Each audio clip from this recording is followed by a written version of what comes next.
वजीर बल्दियात सिंध और local government के सरबराह सईद गनी उन्होंने हमने आपको बताया था कि रीजनल डायरेक्टर के साथ एक मीटिंग की थी, इसलिए कि वो कह चुके थे कि माहाना तौर पर कौंसल की तमाम रिपोर्ट 5 तारीख तक तलब कर ली जाए। और इस हवाले से उन्होंने मौका फराहम किया रीजनल डायरेक्टर को, और उनके साथ जो इजलास किया था उसमें भी रीजनल डायरेक्टर ने शायद तभी अल्फाजों में कहा था, हमें तो नहीं मालूम कि भाई हम तो इको सिस्टम है, वजारत बल्दियात वाले जो लेटर भेजते हैं हम उसको ऊपर का नीचे का उतारते हैं, बीच वाला चूरन चटनी लगा के अपना मोनोग्राम और अपना साइन चिड़िया बिठा के आगे भेज देते हैं, हम तो इकोसिस्टम है। सईद गनी ने कहा ऐसा नहीं हो सकता, आप रीजनल डायरेक्टर हो, 18 19 20 ग्रेड वाले हो, आपकी अहमियत है। लिहाजा उन्होंने पहली दफा क्या रमजान पठान खुश हो गए और अपनी भी लॉटरी खुल गई, कोई बात नहीं। हालांकि सामने चाय और जीरे वाले बिस्किट रखे हुए, चाय तो नहीं, पानी की बोतल और टिकी पैक बिस्किट, खैर कोई बात नहीं। सईद गनी ने ये मौका फराहम किया रीजनल डायरेक्टर को, जो कि यकीनी तौर पर इको सिस्टम थे और कुछ करने से कासिर थे, वो किसी को सस्पेंड भी नहीं कर सकते थे। तो कराची के रीजनल डायरेक्टर ने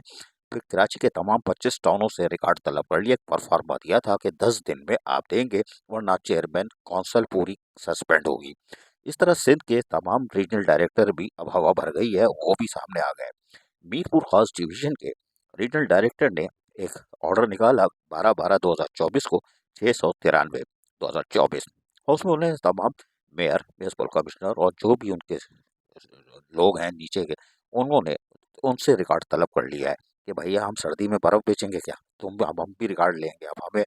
सईद गनी वजीर बल्दियात ने पावर दे दी है, और वो यकीनन इतनी संगीन पावर दी है कि लोकल यानी बल्दियाती इदारों को अंदाज़ा नहीं है, रीजनल डायरेक्टर में टाइट हवा भर गई है। और जो रिकॉर्ड तलब कर रहे हैं वो यकीनी तौर पर फिर सनसनी भी आ सकती है। तमाम उन्होंने मुख्तलिफ इनकम टैक्स, फला फला, inspection of local council, deputy director, director, सबकी चूरन चटनी जो थी वो इसमें डाली है। लेकिन ये कि बहरहाल रमजान पठान ने तो पता नहीं कहाँ से लिखवाया था, नामंजूर नामंजूर, लेकिन ये कि इन्होंने किसी छोट यानी कम आदमी दर्जे के आदमी से लिखवाया, उसने मुख्तसर सा एक 2 लेटर लिख दिए कि भाई ये हमारा है और आप हमें ये चीज़ें प्रोवाइड कर दें, यानी सामान हमें दे दें, यानी तफसीलात फराहम कर दें कि साहब ये आपके कारनामे हैं जो डिफेंड थे यानी साबका थे, और उसके लिए उन्होंने चूरन चटनी का परफार्मा जारी कर दिया है। इसमें सारी तफसीलात हैं कि ये चीज़ें हमें दरकार हैं, और उसके साथ साथ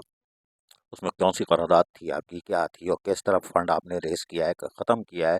या कुछ भी किया है, वो आप हमें फ़राहम करेंगे तफ़सीलात। तो ये मीरपुर ख़ास का हम आपको दिखा रहे हैं, लेकिन तमाम सिंध के जो बल्दियाती इदारों के रीजनल डायरेक्टर पूरे सिंध, कराची से कशमोर तक, उधर बदीन तक, उमरकोट तक, तमाम रीजनल डायरेक्टर हरकत में आ चुके हैं और सिंध के बल्दियाती इदारों से रिकॉर्ड तलब कर लिया गया है। क्योंकि सिंध गवर्नमेंट पैसे दे दे के थक गई है, और ये इदारे जो हैं वहाँ पर तनख्वाहें पूरी नहीं होती। सईद गनी ने हालांकि 30% यानी सिंध गवर्नमेंट ने फाइनेंस डिपार्टमेंट के जरिए बढ़ा दिया था, जिसके बाद खुशहाली आनी चाहिए थी। लेकिन बहरहाल अब देखते हैं रीजनल डायरेक्टर काम कर रहे हैं, क्या होता है। अजीज आरिफ, KBS, बलियाती न्यूज़, कराची।